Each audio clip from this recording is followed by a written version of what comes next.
Ishvaraya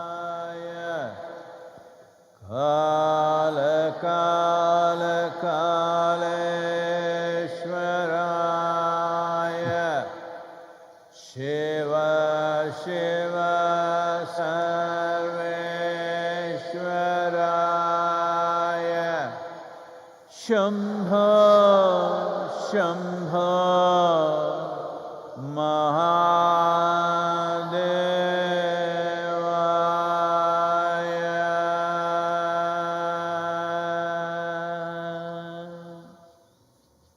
Yoga Yoga Yogeshwaraya Bhuta Bhuta Bhuteshwaraya Kala Kala Kaleshwaraya Shiva Shiva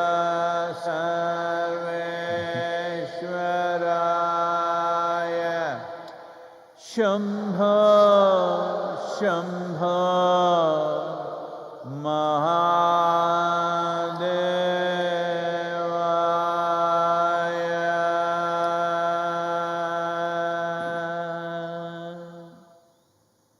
Yoga Yoga Yogeshwaraya Bhuta Bhuta Bhuteshwaraya Kala Kala Kaleshwaraya Shiva Shiva Sarveshwaraya Shambho Shambho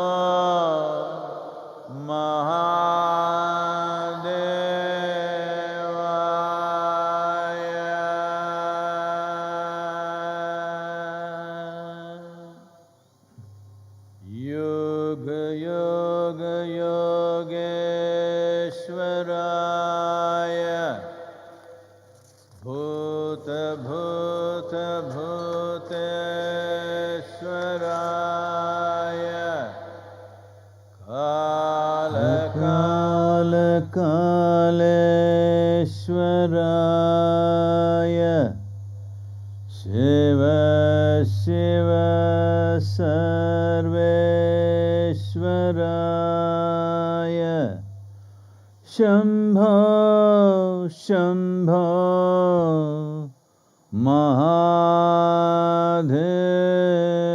Mahadevaya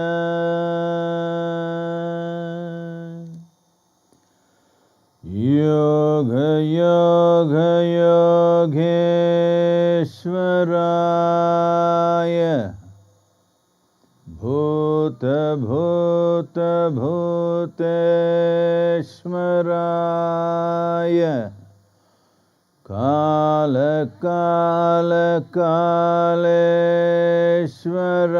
Kaleshwaraya Shiva Shiva Sarveshwaraya Shambho Shambho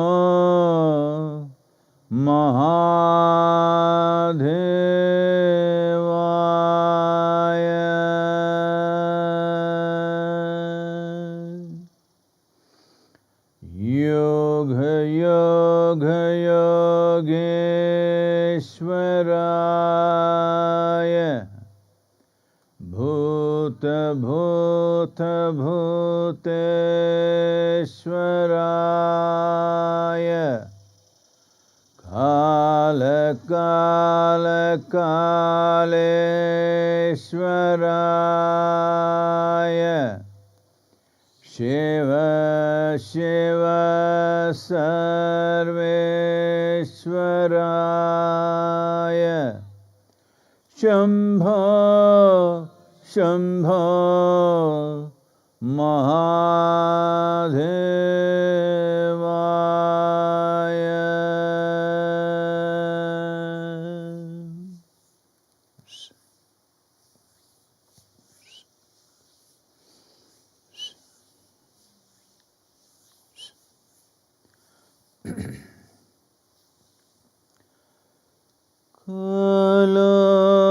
janati tava jananam kalo na janati tava samapanam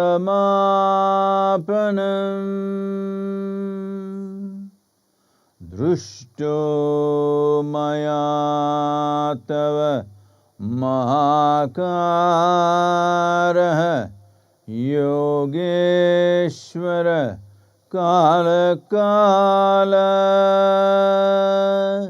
yogeshwara kala kala.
Namaskaram to all of you.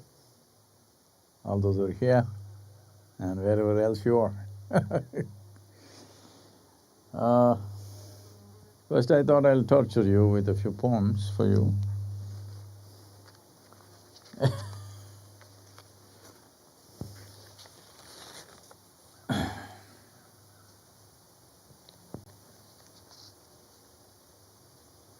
This is called Leela. Leela means play.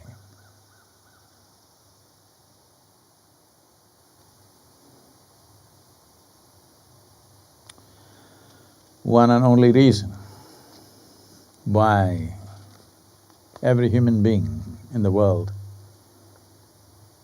is not able to realize the full potential of one's being is because absence of Leela, in the sense they're too serious about themselves. They may take other beings, other life lightly, you know. We can chop up 1 billion other animals and eat them up, no problem. But they are not able to take themselves lightly, that's the problem. Leela. To know the profound playfully. To know the profound playfully, if only you had a joyful mind, a heart with overflowing love, a burning intensity in your body, you would be playful with life and death, matters of here and hereafter. To know the profound playfully, if only you had a joyful mind, a heart with overflowing love, a burning intensity in your body, you would be playful with life and death, matters of here and hereafter.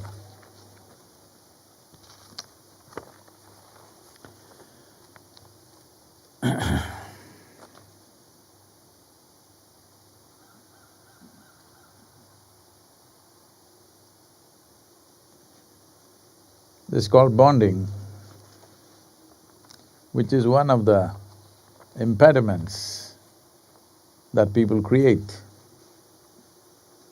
for their playfulness, because they do not understand a bond and the significance of a bond.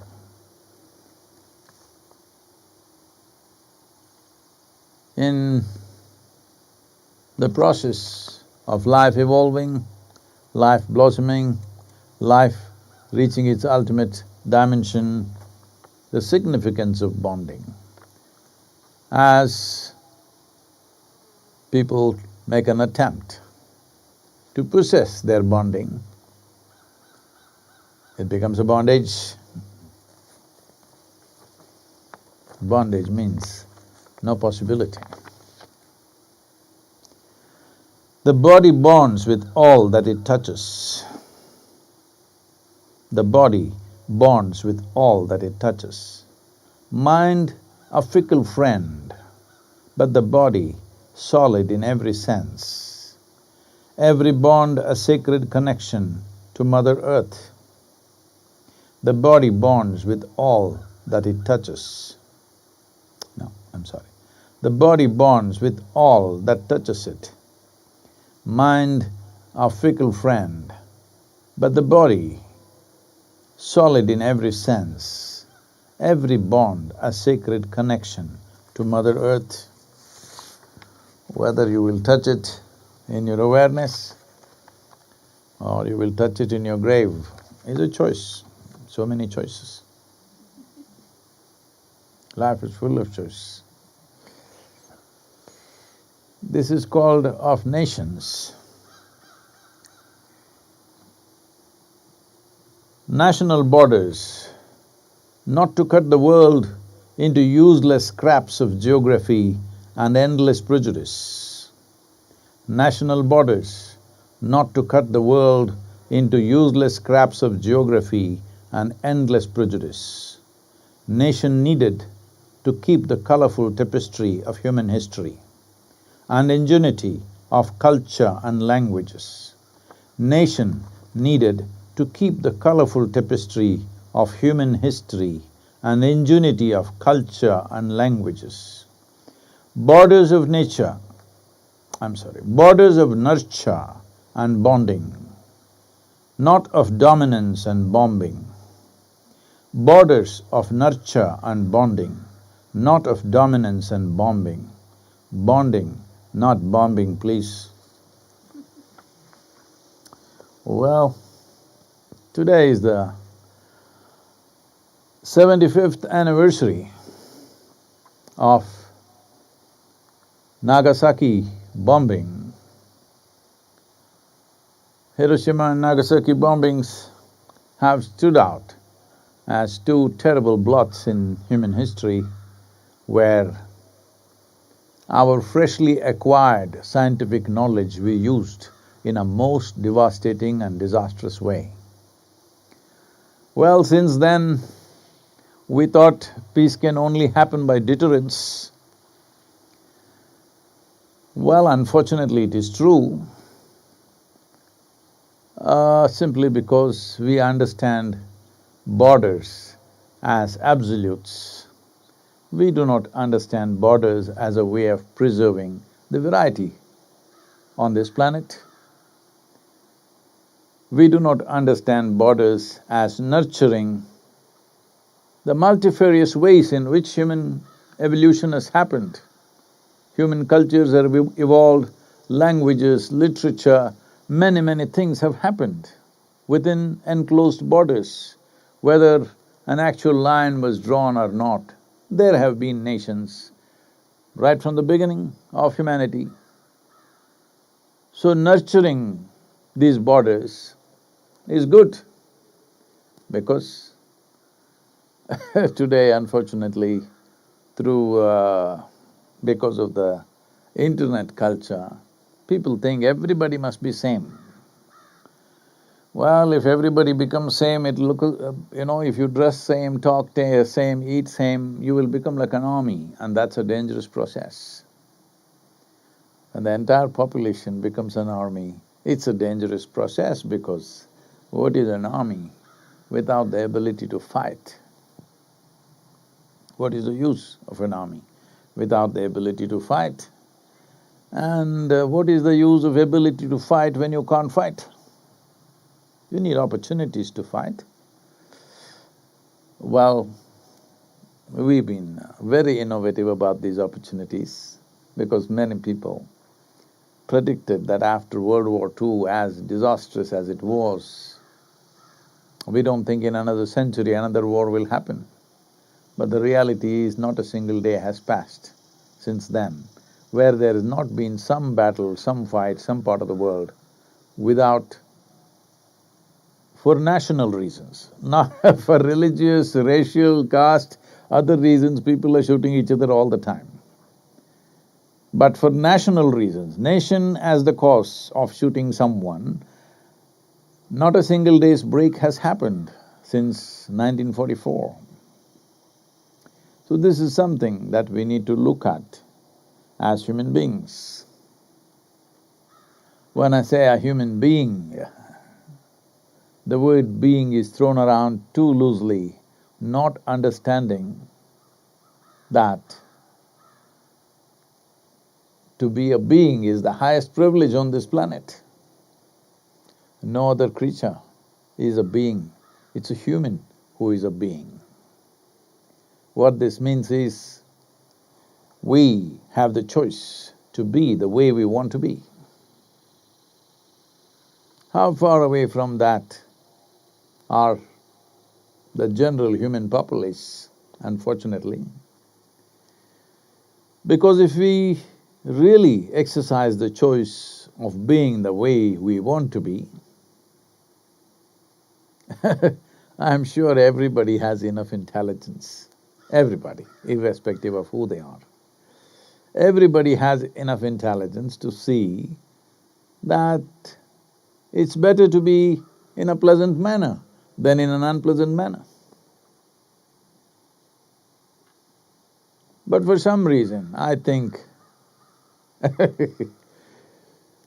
that you deserve unpleasantness. So I choose to be unpleasant.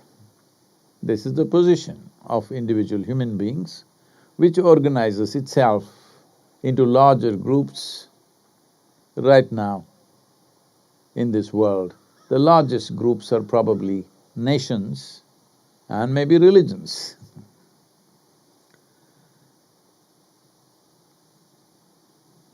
Nastiness we dispense freely, pleasantness we hold back thinking it'll be useful in the grave. There are many reasons for this, but fundamentally, we have not exercised this fundamental choice, which is a consequence of evolution of life on this planet, that it has brought us to this level, that we can actually choose how to be, how to think, how to feel, how to be right now. This choice no other creature has, because they are driven by the compulsions of their physiological needs. We also have physiological needs. It is not that you can live completely free of physiological needs, you have them, all right? But the important thing is that your physiological needs do not reflect in your psychological space. Your physiological compulsions do not reflect in your psychological space. If this much you do, that there is a little distance we've been trying to do this to you for many years now. If there is a little distance between you and your body, between your body and your mind, there's a little distance. The compulsions of your physiology will not reflect in the psychological space. Once compulsions of the body are not reflected anywhere, then you are a being. This is all it takes. But when constantly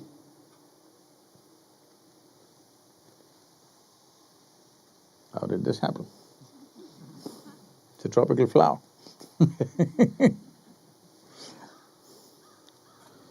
So, we are constantly eulogizing our limitations. We are constantly making it out like limitations are power. No, being without any sense of limitations within you is ultimate power. Once again, power does not mean over somebody else. Powerful way of existence does not mean you are ruling somebody or you can squash somebody. That's not the point. If you have enough energy, if this tree has enough energy and power within itself, it will not come and beat you. It will take a human being to break a branch and beat you. It just wants to grow to its fullest size and possibility. That would be its aspiration. If you had that much intelligence, this would be very simple. The power within you is about seeing that this being shines in a glorious manner. Sun is shining, wonderful sunny morning out here. Well, it is not necessarily thinking that photosynthesis must happen, you must get vitamin D into your stupid system. Nothing like that, it just shines, everything happens. This is all life has to do.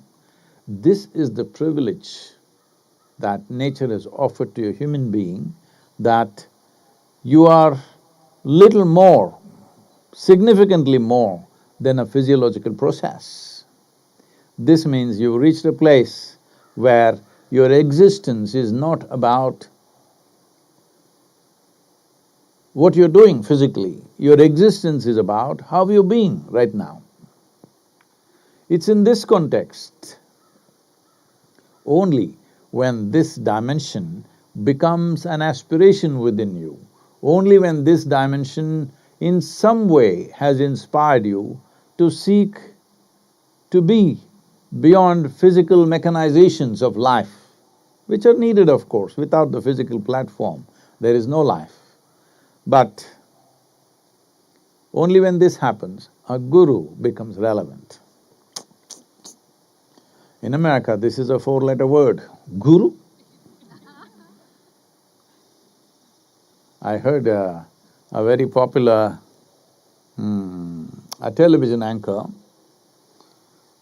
telling somebody, as some kind of a spiritual teacher, local spiritual teacher, and when that person is being interviewed, this television anchor says, "You're not a guru, aren't you?" It's such a dirty, filthy word.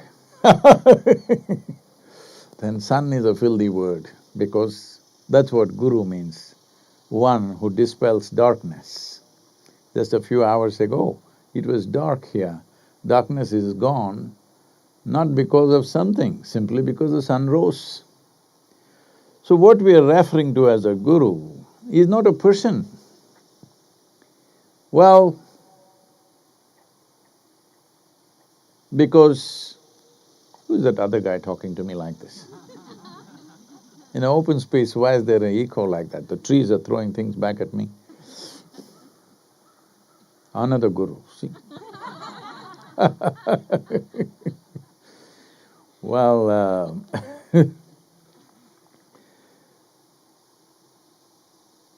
what dispels darkness? Well, in the physical world, only light dispels darkness. Within you, light cannot enter. Sunlight, I mean. Sunlight or electric light or lamp light cannot enter, fortunately, because people have, in human languages, we have used these terms. I think it's Patanjali who made the first mistake. He said, if you sit still, then a light will arise within you. Since then, all kinds of idiots started seeing every kind of light within themselves. Wherever you go, if you say, slowly I've beaten this down in the last 30 years, I think it's gone down quite a bit, but there was a time. Anywhere you go and you say, I meditate, "Oh, did you see light?" Well, why the hell would I try to see light with my eyes closed? If I open my eyes, there is enough light all over the place. Well, he said this because he's talking about… because he knows that your mind is a consequence of a humongous amount of accumulated stuff. It is like this pond looks murky all the time.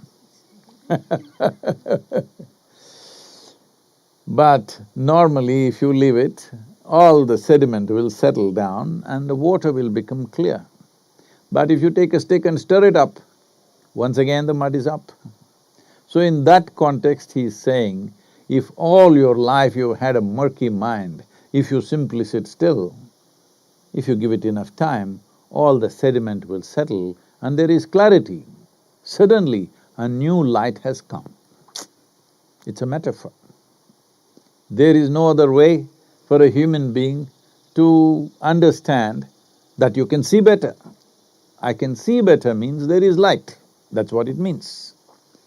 So in that context, he said, a new light arises within you. He also reminded that your problems are not gone. Just gives you a new light, that means a glimpse. The whole karmic muck is still there. That's a different level of work.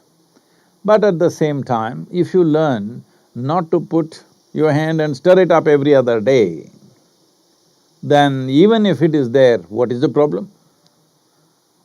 All the muck is just richness of experience. Somebody just sent me a video about one guy, simple, in a very simple terms he's sharing, which is wonderful. He said, he is running some organic kind of stuff. He said he's kind of putting it like in in what is considered as science today in the world, unfortunately. He's saying, see, cow is the best machine that you have. So when it delivers a child, it will give you milk for 7, 8 months. Once milk is over, in India we retire the cows and feed them. We don't kill them, that's what he's trying to say. We retire the cows and feed them. And if I feed so much, he goes around the city and collects all the vegetable waste from everywhere.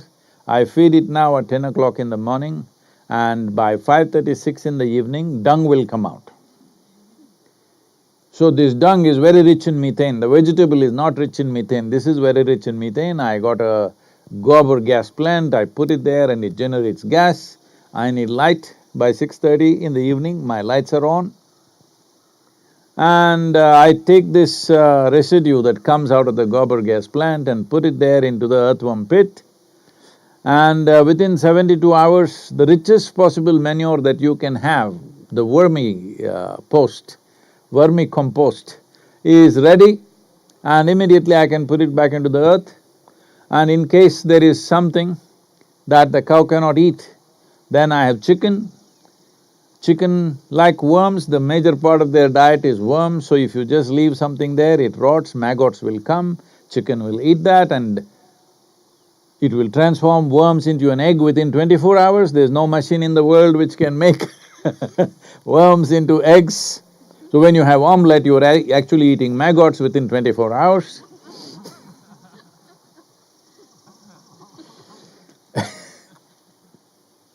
In a very simplistic way, he's explaining, but it's true. That's what is happening, all right.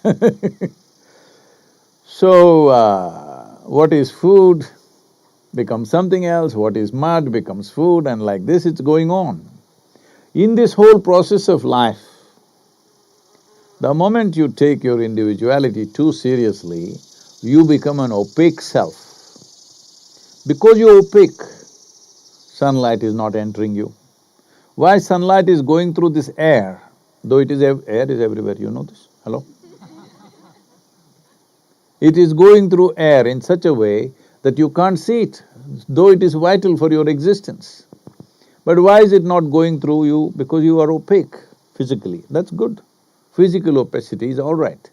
But if you become opaque as a being, then you need some knocking. So the Guru as a person why, let me not talk about others because they may have their own tricks, so I don't want to explore and open up those things because we don't know what strategies they have. Why I am the way I am, my persona is crafted carefully so that hard to make any conclusions, constantly keeps you confused. Because if you have concluded, your door is closed. If you're a little confused, suppose you're confused whether it's day or night, you would like to open the window and see, isn't it? If you're certain about everything, nothing. So, my personality is a knock on the door. But your goddamn door, will it open? That's a big question. No, Sadhguru, once in a way I open and shut, open and shut. Fine. That is why you have to hang around the person all the time. But if you become open, open means just this. Your muck settled. Not even gone, I'm not even expecting it should all be gone. It's settled, it doesn't come up every day. It's settled down at the bottom of the lake. No problem, clear water is up there. We must understand the beautiful clear water of a lake that you might have seen, crystal clear water, or in a river, there's a lot of muck at the bottom. But they kept it down. Because they kept it down, there is beautiful, drinkable water. So similarly with you, it is not necessary you must be washed through and through. That is only needed if we want to do things beyond your well-being. That your concern about spiritual process is not just your well-being, your realization, you want to become an instrument Well, that is looking very difficult in 21st century to make anybody into an instrument, because an instrument should do… Suppose you are a surgeon, you have a needle, you want to stitch, but the needle decides suddenly it wants to be a scissor. Dangerous. This is the experience of a guru in 21st century, especially a mystic who wants to do some things beyond just well-being. So, that is a different problem, but just to bring clarity and well-being to yourself and to your own realization, all you need to do is settle the muck. Settling the muck, you don't have to do anything. If you don't mess with it, it will settle down. Every day, this has become a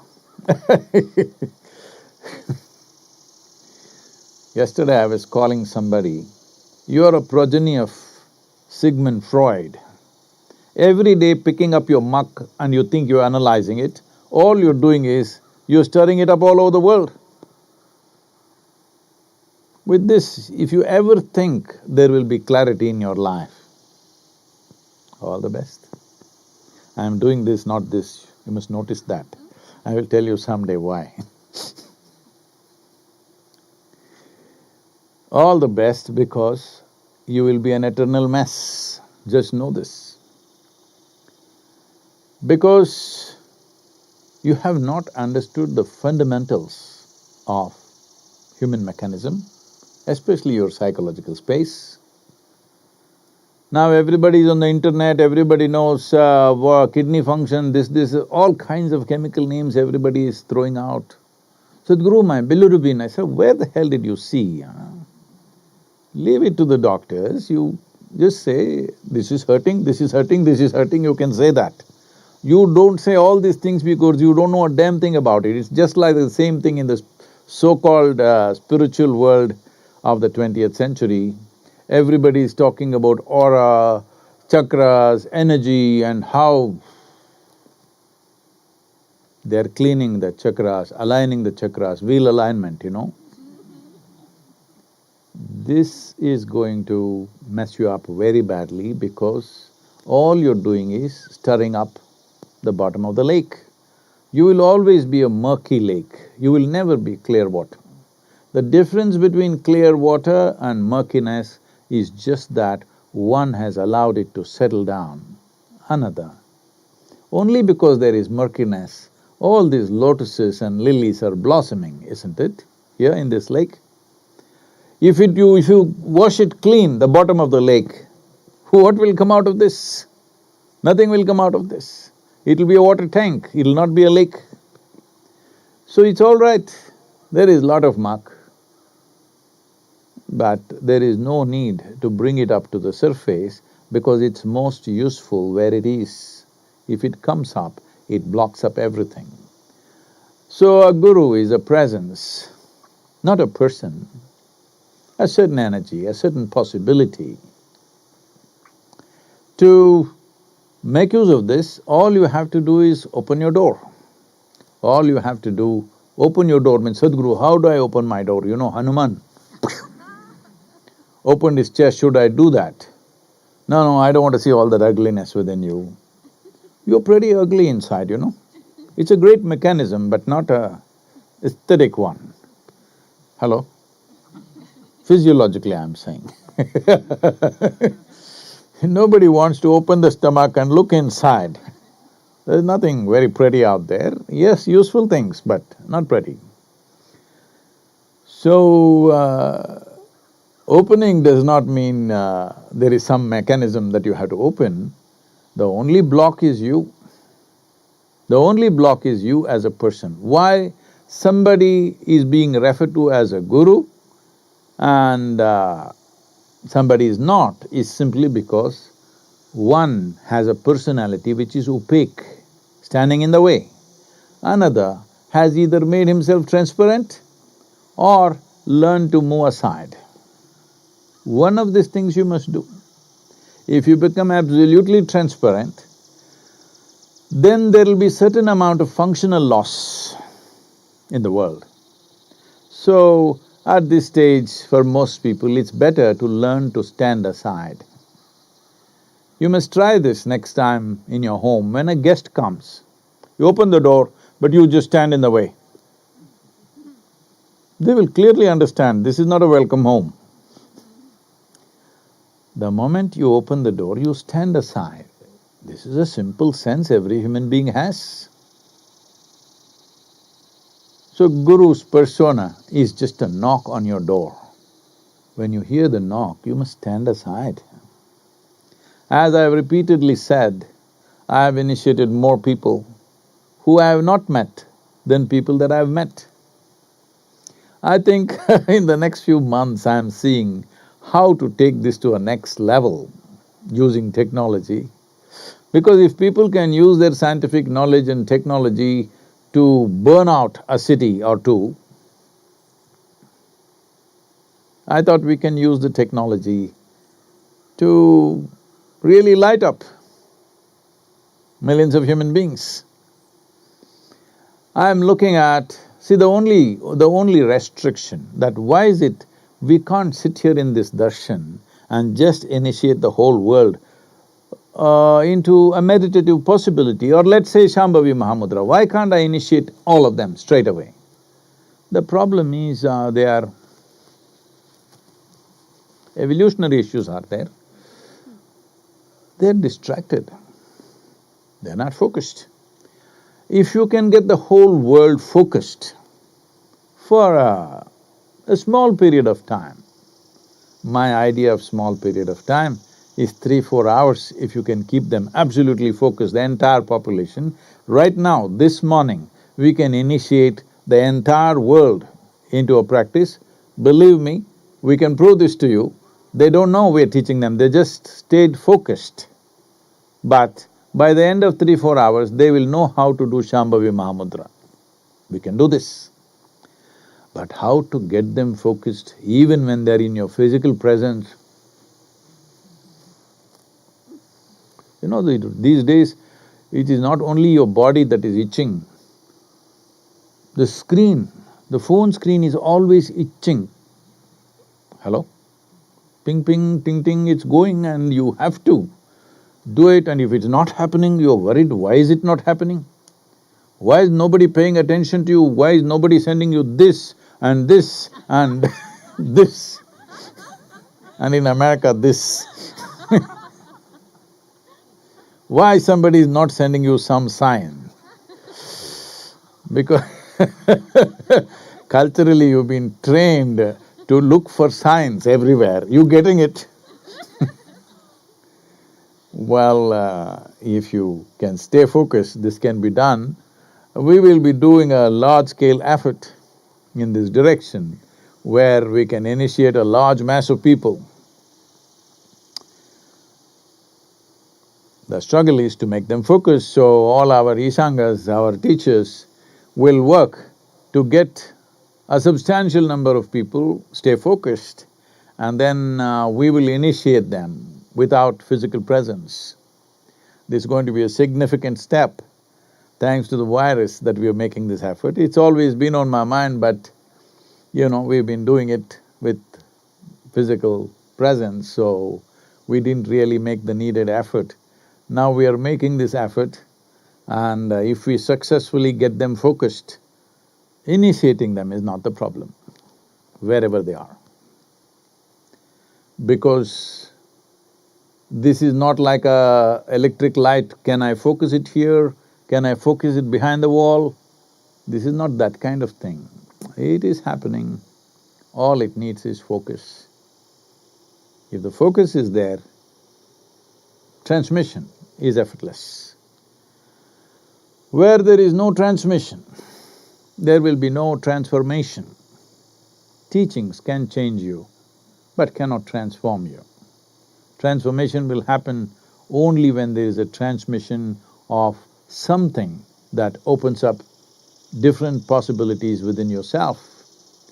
So, we are in the process of, working out a system where we can have at least 10,000–25,000 people focused at a time, and we initiate them. Well, we've done this in physical presence for much larger numbers, but now technology platforms are limited to the numbers that I mentioned. So this will be happening probably in the next few months. And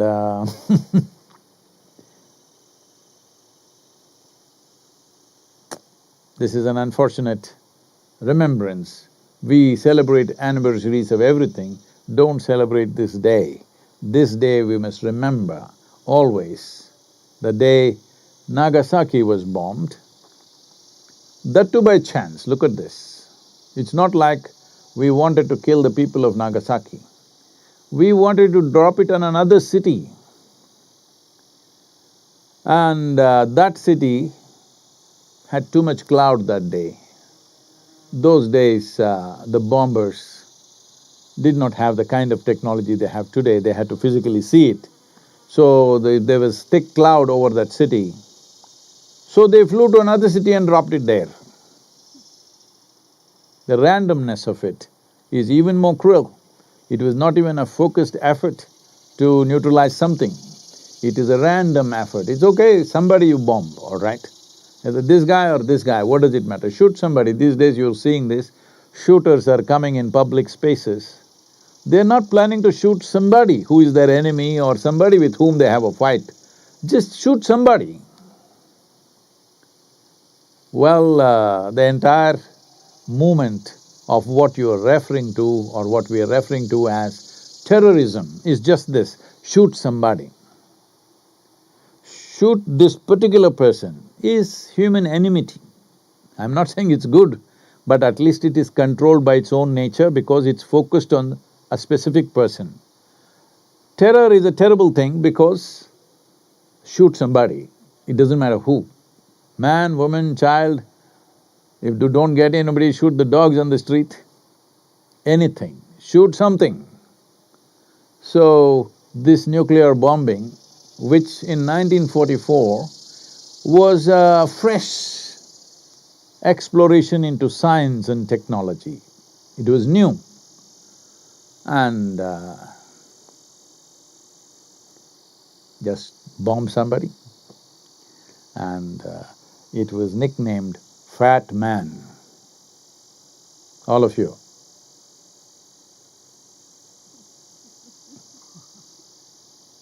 Today is a day to determine yourself that you will not be that fat man representing a bomb which is randomly hitting somebody. I'm talking about another cause. Because 30% of the world's population is starving, malnourished, and more than 30% is obese. This is also random bombing. So please take care of that also. And that city which is called as Kokura, which had clouds, we have a clear sky today, we don't know who has any intentions for us. That city, Kokura, which was cloudy, today is being appreciated as the luckiest city in the world because the bomb was intended for them, but went to somebody else. So, this has been the nature of human existence, that we have organized prejudice in the form of race, religion, caste, creed, and the new racism is nationality. Which passport I hold will determine who I want to kill. Yes, if I hold this passport, I want to kill you. If I hold another passport, I want to kill that guy. So, this organization of prejudice is there unfortunately in human mind. Individuals can work how to transcend that, but when it gets organized in these forms, then this is not experienced as prejudice, this is experienced as patriotism. This is experienced as a very positive thing. Well, unfortunately, the world's realities may be such that still nations are confronting each other, but we must understand all this is rooted in organizing our prejudice. Today, the world's survival or nation's survival may be still dependent upon it. But is it not the aspiration of human beings to naturally see how we can live in the highest possible way, whether it's going to happen tomorrow morning or after 10 years or 1,000 years, but is it not important that every human being aspires that in some way you're liberated, both as individual, as societies, as nations, and as humanity on this planet? Because this aspiration is not my idea. This aspiration is the very basis of your being, because being means it has evolved to a place where it doesn't want to be tangled up. Well, because you tangle up in reflection of your physiological and physical survival instincts, this is why endless suffering. Simply sitting, standing, people are suffering. Nothing need to happen. Everything is fine, they will suffer. When everything is perfectly fine, they still suffer because what is longing to be free has been bound by your ignorance. Well, today is an outdoor darshan. Here we are, our Mahima Hall, for those of you who have not seen. It's a dome, pillarless, columnless dome, probably one of the largest domes in the world. I don't know for sure, but definitely of all the domes I've seen, this is a very large one, 44,000 square feet.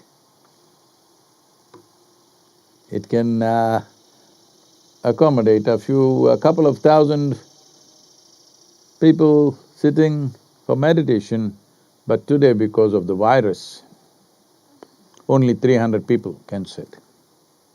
So infrastructure requirements have gone up because of social distancing, or the best thing is to sit outdoors. So here we are. Please, if you have questions.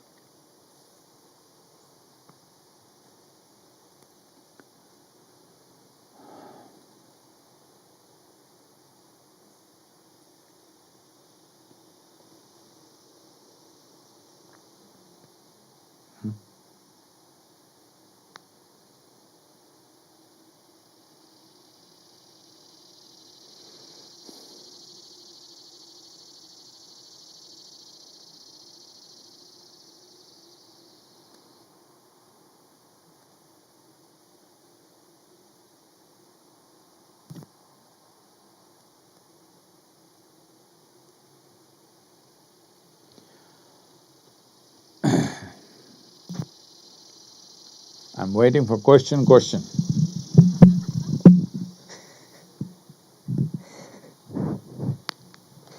This question is from Misha from Johannesburg. Namaskaram, Sadhguru. How do I deal with a family member who, for very small things, keeps threatening that his guru will punish me? Oh. He even recalls instances when people have met with accidents or contracted diseases because they were not on good terms with him. While these may be empty threats, they are quite disturbing, and they have started making my children quite nervous. How can I convince my little children that their mother is safe, and how can this situation be handled? Oh, Bliss, first check out your family member, whoever that is. Maybe he's got some goon connections, not guru connections. Local goons, he has relationships with them. With that, he can cause accidents, he can cause disasters. When this happened,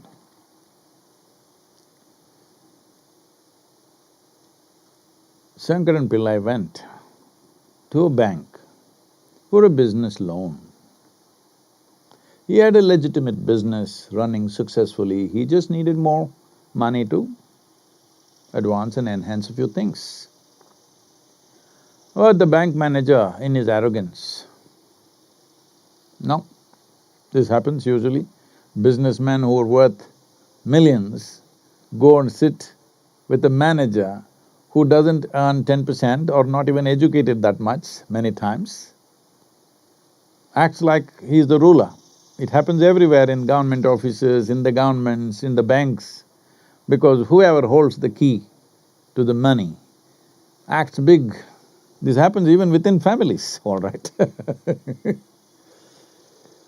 So, the bank manager said, no. Shankaran Pillai said, see, I have a legitimate business.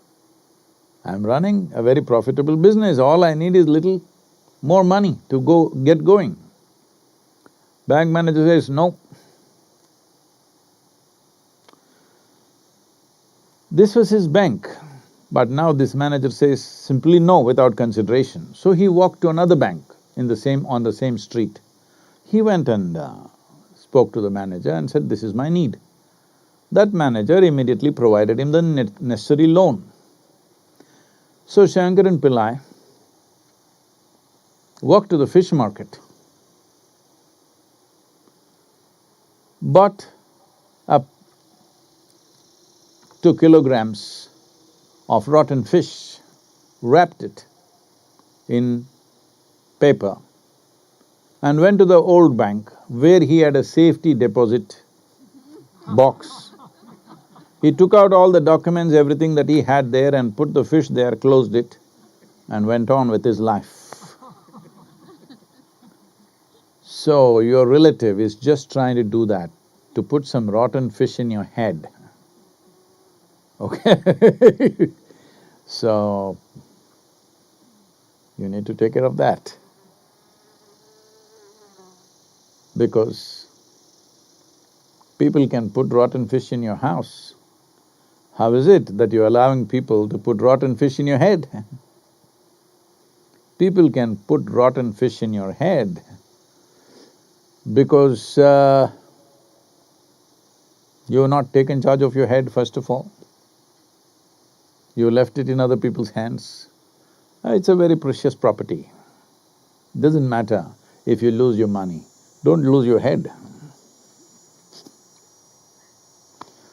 So, why this relative of yours is in your house, if he is or if he is visiting, what is the purpose of this? Blood? Money? What is it? Get rid of that. Because someone who threatens you obviously has no interest in your life. Why do you call that a relative? Let the fish be wherever they have to be. As this man was saying, where waste vegetable becomes dung, dung becomes manure, manure becomes food, or maggots become omelets, just like that. If the rotten fish is in a certain place, it'll be useful. Head is not the place to keep it. Please. This question is from Aditya from Mumbai. Namaskaram, Sadhguru. You have often mentioned that modern-day education kills 70% of our intelligence. In India, it also kills around 28 students every day who commit suicide out of academic pressure.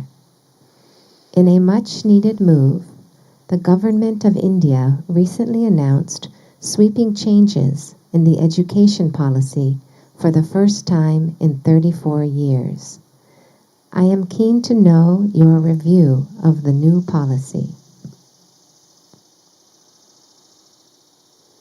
Well, India's education for millennia was conducted in a certain way,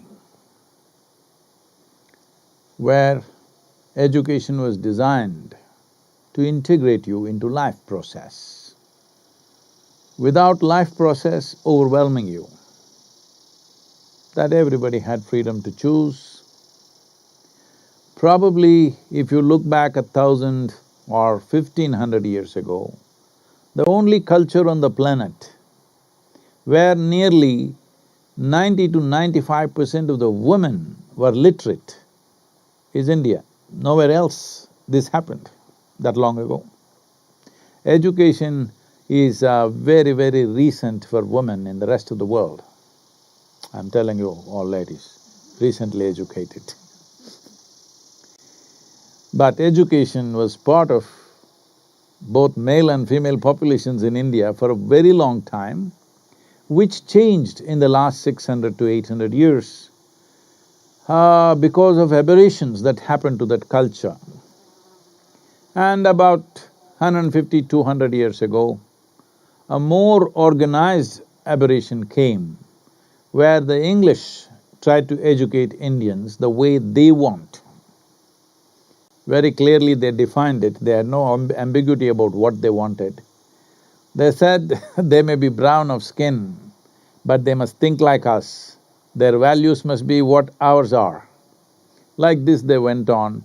Schooling system was very, very cruel. Similar things have happened in America for the Native Americans. The English education was a cruel system of trying to contain a child in a room and beaten for 12 years with some rubbish that doesn't mean anything to him. I escaped. So this happened in India in a much larger scale and organization than the way it happened here. So when this happened, what was their intent of educating the Indian populace? The only thing is they found Indians were very good with mathematics, languages, because everybody spoke 4, 5 languages, they could pick up any language easily, and they're very good without using even their fingers, without using paper. Even today it is true, I think the present generation is completely losing it because of the gadgets. Otherwise, when we are growing up, even today, we can count things, multiply things, divide things in our mind without using any other instrument. So they found this very valuable, they thought these guys will make good clerks and accountants for Her Majesty's service, because the ambition was to take the entire world. And you needed very docile, honest, hard-working people who will never rebel, who don't have bloodthirstiness in them, who are very calm, who will never organize revolutions or anything. They will just do their work. You put them in slavery, they will think this is their karma and they will just do that also well. When they saw this attitude, they thought of all the nations they had colonized at that time, India looked like an ideal place to educate and make sure this whole enterprise of what do you call this? This whole enterprise of imperialism will be staffed by Indians, and it was. Even a large part of British army, both in World War I and World War II, was Indian soldiers who fought for 50 paisa a day. Do you understand? They did not even give them shoes, they were just wearing sandals, Indian Jodhpuris, and they were in the trenches in France, and nearly some 150,000 men lost their toes and their feet because they were in ice-cold temperatures with no shoes. So they found, in spite of that, they fought with minimal food because they were told to fight, because this thing is there in India, if you take something from somebody, the present-day Indians may be losing it, but generally, traditionally, it is called as, I have eaten something from you, that means I'll always do the best for you. Suppose you give me 1 day's food, that's it.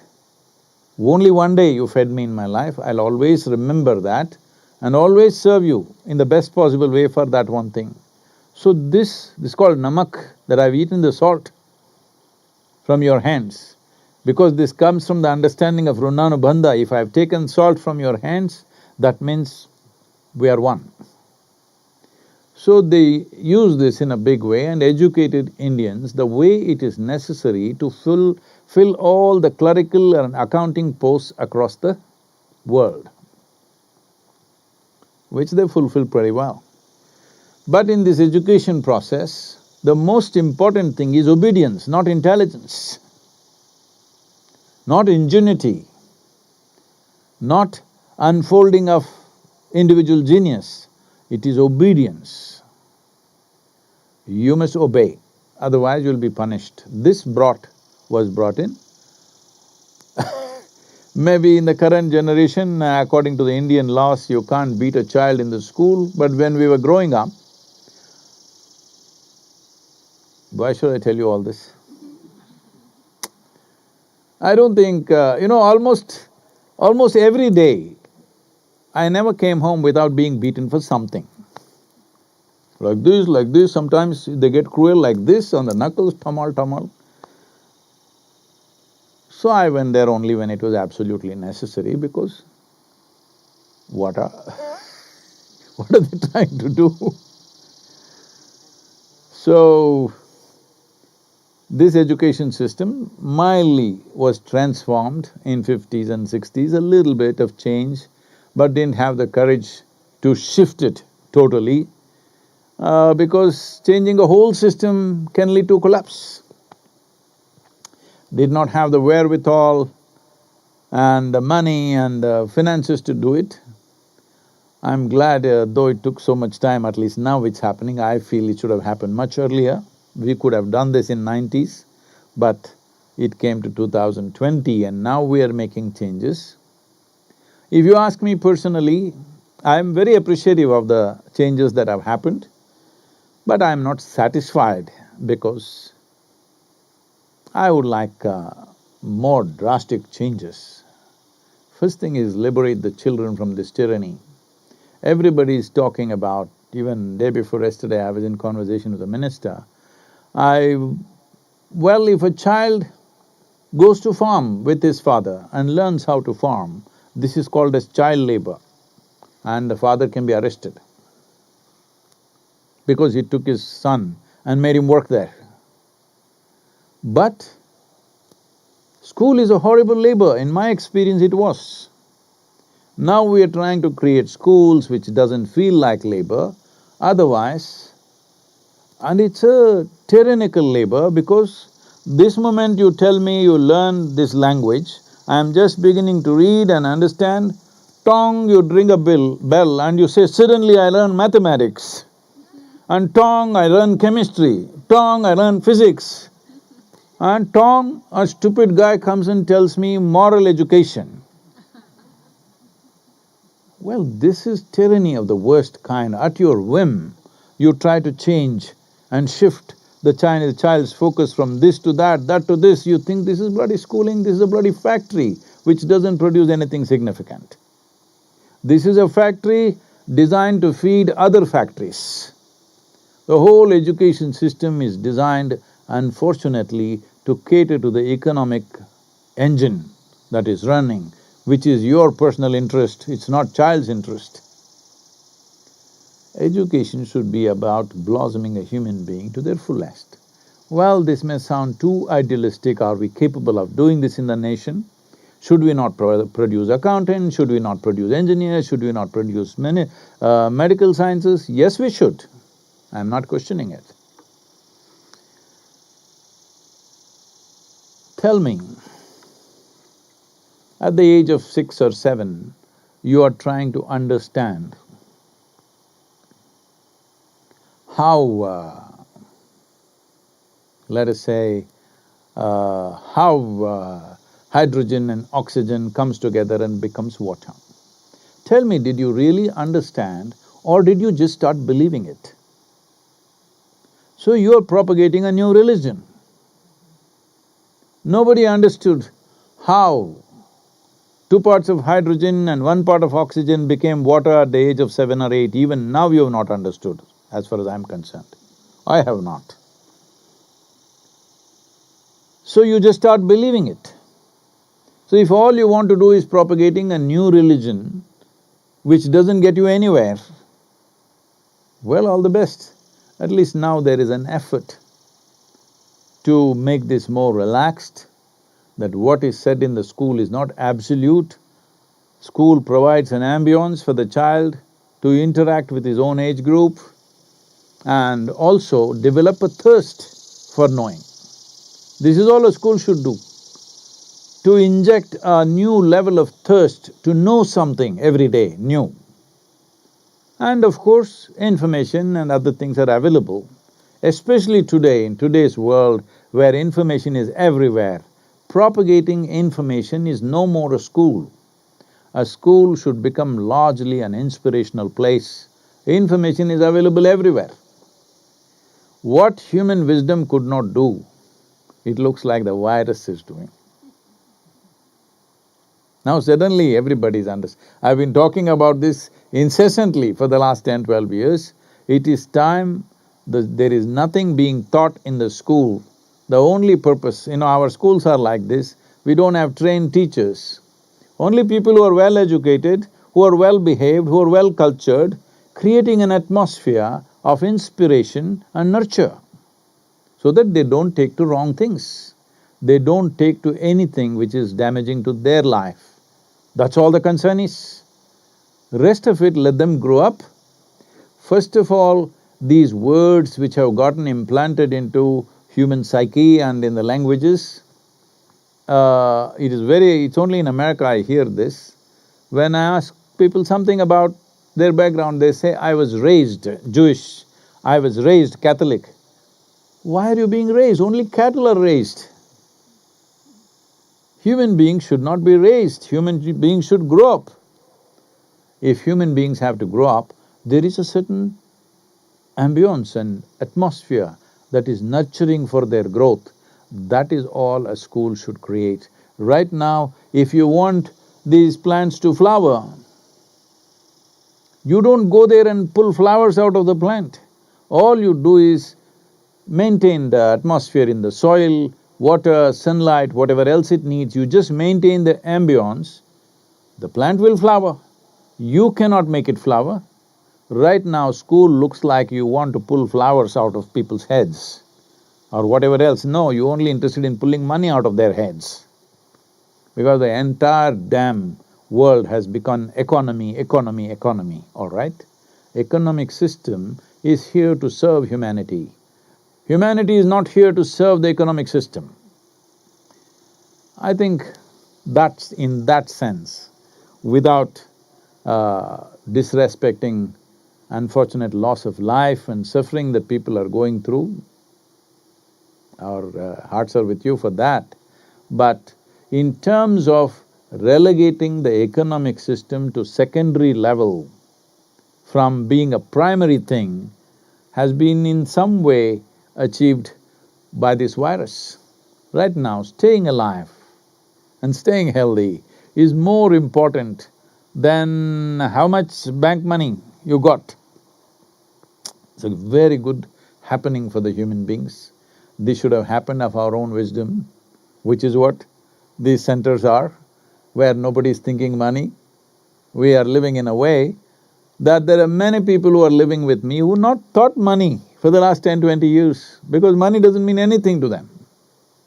I've developed people around me that if you put a you open up the Federal Bank to them, they'll walk in thinking, what is there to read? It's not even a library.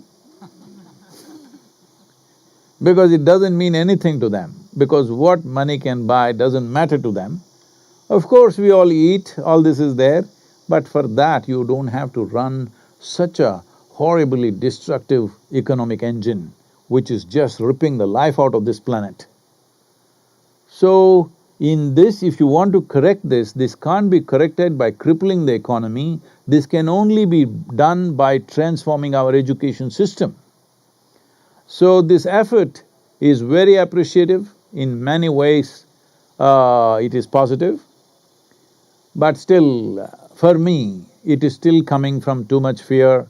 In a controlled way, little shift is happening. But maybe there are practical problems, I understand that, because in India, millions of children, probably around… if in Tamil Nadu alone, There are about 15 million children in school, I think. No, I'm sorry. No, that's wrong. In Tamil Nadu, in the government schools in Tamil Nadu, there are 1 million children in the government schools. A similar number is there in the private schools. So approximately maybe around 2.2 million children in Tamil Nadu. All over the country, in 28 states, there must be at least 70 to 100 million children in schools. If you take them up to high school, probably up to 120 million children are in school. So the changes that you make for such a large structure, you will have to make it carefully. But I only hope I have also given my insights into education, what needs to happen, and hope in a calibrated manner, more changes will come in the coming years, because to absorb these changes, for many schools to absorb these changes, to create the necessary staff, to create the necessary infrastructure, it may take 2-3 years before they're able to implement what changes they have made, which are significant. One important change that has happened which is good is children can pursue education, they can break it, and again they can come back, which already is there in this country, I think, but otherwise, in India, if you break your education, you're finished. That's the end of your education, you never come back. So now there are options that you can take a break and again you can come back. You went through little madness for 1 year, so you dropped, but now again you got to your senses, you want to get back to school. That possibility has opened up, which is a great thing. That is a very significant change. This will relieve these 28 people that you're saying, I don't know where the statistics came from. Anyway, a certain number of children are committing suicide, unable to bear the pressure, because in India, if you get 99% in your examination, your parents will ask, where is the other 1%? What happened? What did you do with that 1%? So the pressure of performance, where in the Delhi University, children who got 100% don't get seats for graduation courses, because there are so many people who got 100%. So essentially, the most significant aspect of this change that has happened in education policy is from rote learning to a more creative way of thinking and applying themselves, which is very significant. I think it's a good change. Can we make all these changes effective for all these 100 million children plus instantly? I don't think so, but it'll take time. It's a good move. I would have expected a little more. One thing I wanted from the government, which I've been pitching for, especially for higher education, is release them. Let the private people do whatever they want. Do not control the private schools. Government schools, you decide what to teach, that's up to you. But private schools, release them in such a way. I actually told this to the leaders of the nation. I said, see, I will teach nonsense and I will charge 1 million. But the parents love it, children love it. What is your problem? Where did this come, that administration starts thinking, you love the children more than the parents? Where did this come from? That you're concerned about the well-being of the child more than the parents. Well, there are ignorant parents, they may induce them into all kinds of things. Yes, that much protection you must give, but you must not assume that. There are many parents who will take children in the wrong way. If they're drinking, they'll take them into drinking. If they're drugging, they'll take them into drugging. Whatever compulsions they have, they will initiate their children into same compulsions, and there are any number of parents who will enslave their children for their own… This thing, parents are not above board completely. Any number of parents have horribly enslaved their own children. So in that sense, the state has to be active and vigilant about it, that is understood, but still, what I'm saying is easier than done. I'm not trying to say they're wrong. All I'm saying is, we must continue to change. This is not like an absolute change has been done and we've achieved something.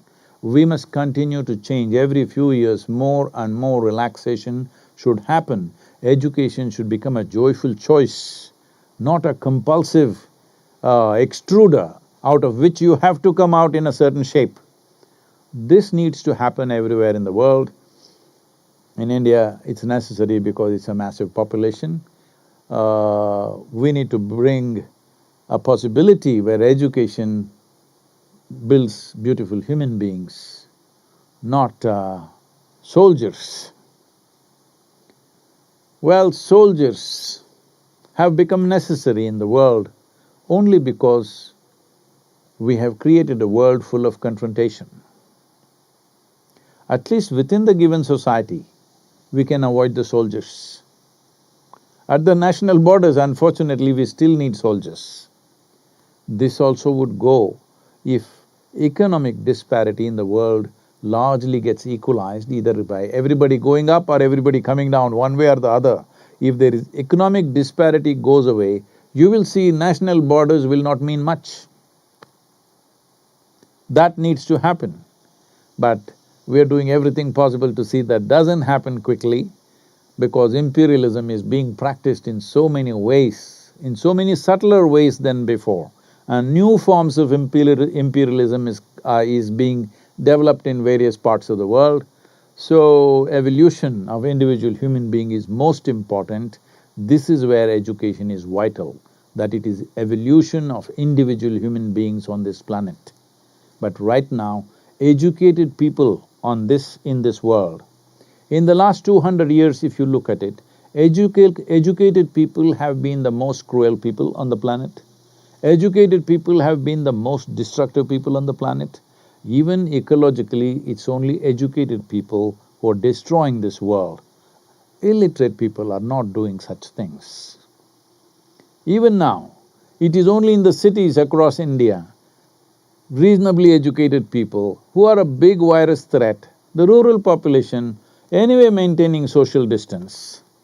In Tamil Nadu, if you see, this is a culture in South India, when somebody speaks to somebody, they will speak like this. They were always conscious that your breath should not touch somebody else. Now, look at all of you. But once in a way you would like to raise this and cough at somebody because your freedom to cough in somebody's face.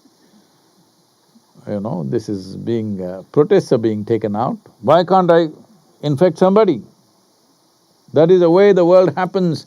Virus must, transact. We all know biologically that is how it is happening. Microbial life needs to transact. But you don't have to be an active participant in it, anyway it happens. And you don't have to give a virus which is destructive to somebody's life. Well, this is what it means. Educated people on the planet should become the most responsible and conscious population on the planet. Right now, unfortunately, our education systems have not built this. The future generations, this is what we should aim towards. As long as the Indian policymakers are seeing this as a calibrated change which they will continue to change over a period of time, the present change is fine with me because I understand the largeness. It's not ideal, the changes, the small changes, some are significant changes, but I understand the size of the education machinery. Sudden change may make it collapse totally, because first you have to educate the teachers how to be. When they don't know how to be, suddenly changing the education system could be a disastrous process, so they're changing in installments. That's what I'm thinking, that they're changing in installments. Every few years there will be changes and changes. This needs to happen. Nobody should believe these changes that have been done is absolute and perfect. They are not.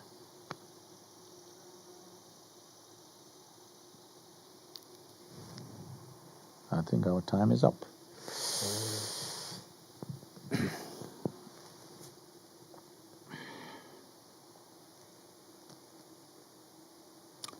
It reminds me,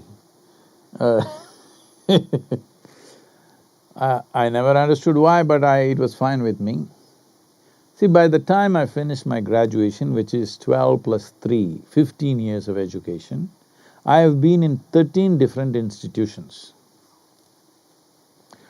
One, I can blame it on my father.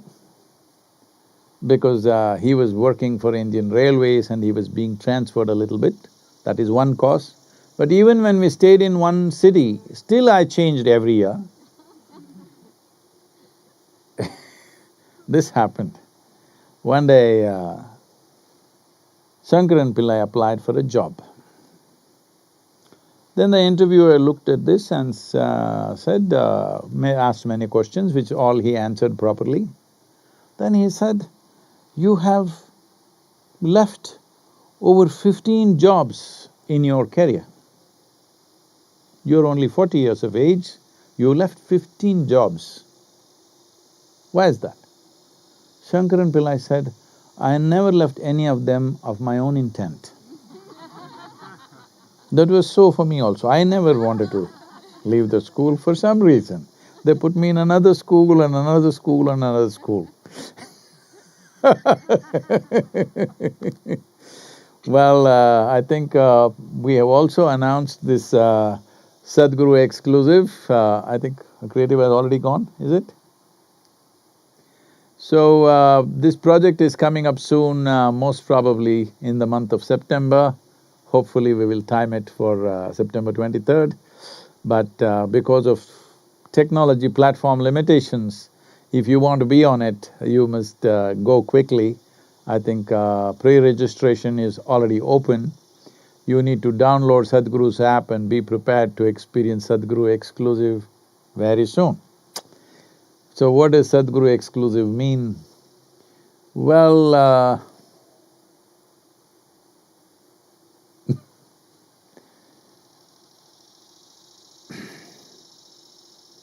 life has many, many, many aspects. Out of these many aspects, some are needed for everybody. Some are essential for everybody. Now everybody has to breathe, everybody has to eat. But whether everybody needs a particular kind of food or not, whether they can digest it or not, is a questionable thing. So in that sense, there is a whole lot of existing material and I'm looking at, because I've reached a point in my life, I'm seeing how as much as possible, that whatever can be articulated, whatever can be in some way demonstrated, we want to put it out, record it for posterity. This is an advantage only we have in 21st century. For many disadvantages the Guru has in 21st century, this is a serious advantage over all the other generations of Gurus, because now if it doesn't work now, it may work tomorrow. So as a part of this, we are doing that. We thought we will release this to only those people who are aspiring for such things, who will not get confused, because various aspects of life are explored without maybe social nuances. Various aspects of mysticism, spiritual process, and of the Guru himself in many different ways. So, we are opening up this exclusive thing. Please look up. Whether you wish to be there or not is your choice, but we are setting up an exclusive. It will be available on the Sadhguru app, but there will be a kind of a entry restriction to ensure that only those who desire to be there are there.